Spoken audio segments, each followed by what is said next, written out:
Good Wednesday afternoon, Roger Hill of Wuthering Heights. This weather video is driven by 802cars.com, representing 802 Toyota, Twin Cities, Subaru, 802 Honda, all located off of Exit 7 on Interstate 89.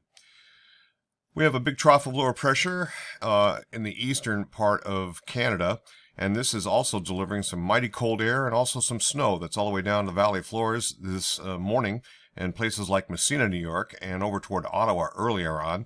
We're seeing temperatures actually climbing behind it, but this trough of lower pressure rather sharp and pulling in rather cold air aloft, and that's what's going to change precipitation types to a little bit of wet snow with some likely minor coatings in the mountains and down into the intermediate territory or terrain, basically the elevated hilltops and whatnot of the Northeast Kingdom, north central Vermont, and certainly along the spine of the Green Mountains and probably the western slopes just a bit as well. And some of those areas adjacent to the western slopes of the Green Mountains like Underhill, eastern Franklin County, could see maybe a coating of a couple of inches in some of those locations there. This will be a quick hitter. It'll be out by later overnight, and conditions will start to improve, and it looks like we will set up with indeed some gusty flare-ups in terms of winds, especially on Thursday.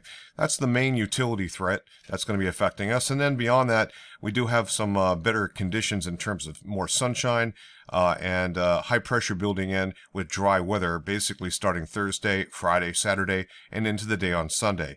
Beyond that, we're looking at moderation trends in temperature and also the possibility of some isolated thunderstorms very late in the day by next Monday, and going into the period beyond that, looks like a little busier weather pattern with some rain showers and maybe an occasional embedded thunderstorm. Between now and then, though, a fairly dry period, but once this trough moves on out, let's take a look at the latest computer modeling. Okay, we're starting with about 2 o'clock this afternoon on Wednesday, and this is on the right side, we have the panel, the GFS ensemble, with the European on the left, deterministic. And so, comparing notes, you can see that we're generally looking at a little mix of precipitation types. Unfortunately, we still can't lose that, but this could be one of the last rounds of that as we see some warmer weather around the corner.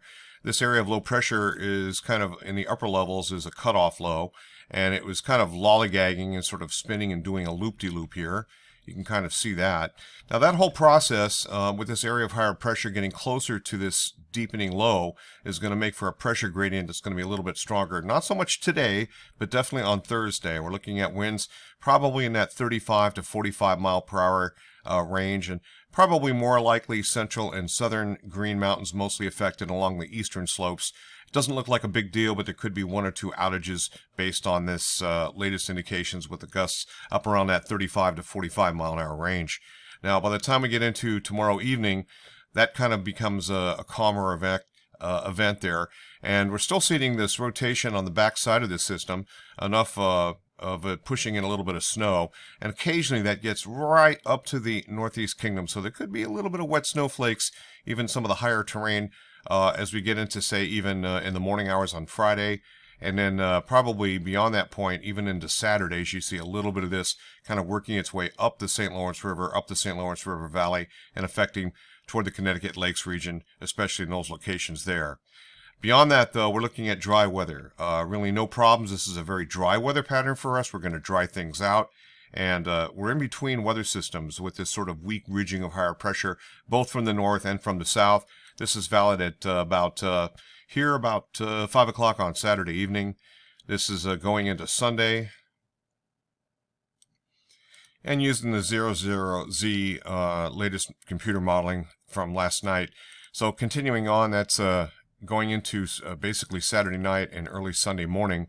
This is valid about 8 o'clock in the morning on Sunday. You can see that we got good weather, dry weather, and probably some pretty decent amounts of sunshine here. Also, we're warming up. We're kicking out these blue lines, represent much colder temperatures, lower thicknesses, and so forth.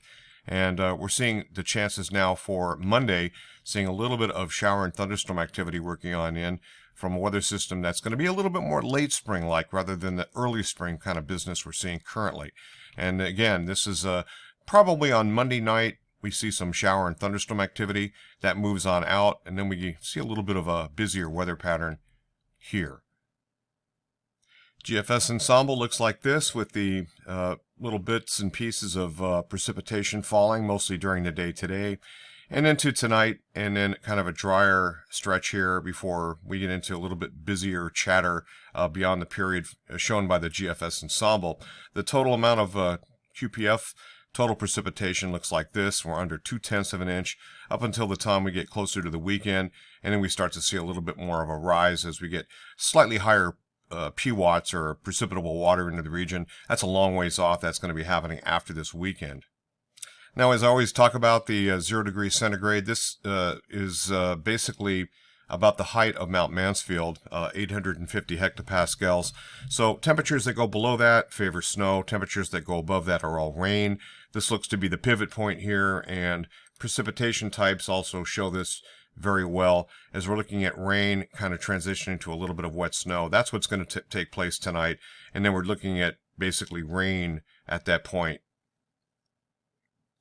For the gradient winds tomorrow, the maximum, again, at 850 hectopascal, about the top of Mount Mansfield, only peaks out around 40 knots. That's not significant, and then, of course, it drops off. So this is our only gradient wind issue, and it looks pretty limited at this point. Overall, this particular period, outlook period, is fairly dry. The green, light green here is about 0.50, about a half an inch.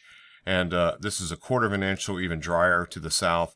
And this is going to be fairly limited for this particular period with the most rainfall, again, as it was shown, basically under 0.2 of an inch for a good portion of this period. This is the current climate reanalyzer showing temperature anomalies, and what you can see is generally cold across most of North America, a little bit of a warm up in the desert southwest. And a lot of this is due to the controlling factors of high latitude blocking and suppressing the jet stream further off to the south, so it's more anomalous cold. And the meteorological output statistics, MOS, the next 5 days of high temperatures are going to be running about 6 degrees below normal, as cold as 9 degrees below normal up toward Maine. And you can see the whole northern tier of the USA is basically affected by this, also across Canada, due to that high latitude blocking with a little bit of warming. What's it look like about 3 days later? Well, it looks like this, and that is the cold remains in parts of Canada. We start to warm it up on either side of the coasts, Pacific Northwest and the Northeast. We're going toward neutral as we start to see a little bit of a warming trend begin to push in. And before I go, we're looking at percent of normal precipitation. This is based off Washington County with the various surface stations. And this is month to date so far, this month of April. We're running above normal. We could use it. This is good news. It's recharging the groundwater tables. The last 30 days were above normal. This is 100%, meaning normal. Anything below that, less than normal, obviously. But the last 2 months, 60 days, above normal. 90 days, the last 3 months, above normal. All good. Last 6 months, we're basically at even now after coming out a relatively dry period. Year to date, a little bit above normal. 365 days exactly, just a hair below normal. That's going to be increasing. And then this is the water year since last July 1st. Looking good. This is what the rest of Vermont looks like. And this is with the same effect here. This is by alphabetical order. Addison, Bennington, Caledonia. You can see everybody is a little bit higher than normal. Some counties have received more precipitation than normal, quite a bit, such as Chittenden. You can see who has. Franklin, Grand Isle doing very good. Lamoille County is coming up. Orange County has been a little bit on the dry side. It's the least amount of makeup, it looks like. Orleans, Rutland, you can see Washington County here I just showed you. Again, Windham County and Windsor County also a little bit lower amounts of precip, but it looks like they've actually made some inroads to a higher, a little bit above 100%. That's it from here. Roger Hill, Wuthering Heights. Thanks for watching.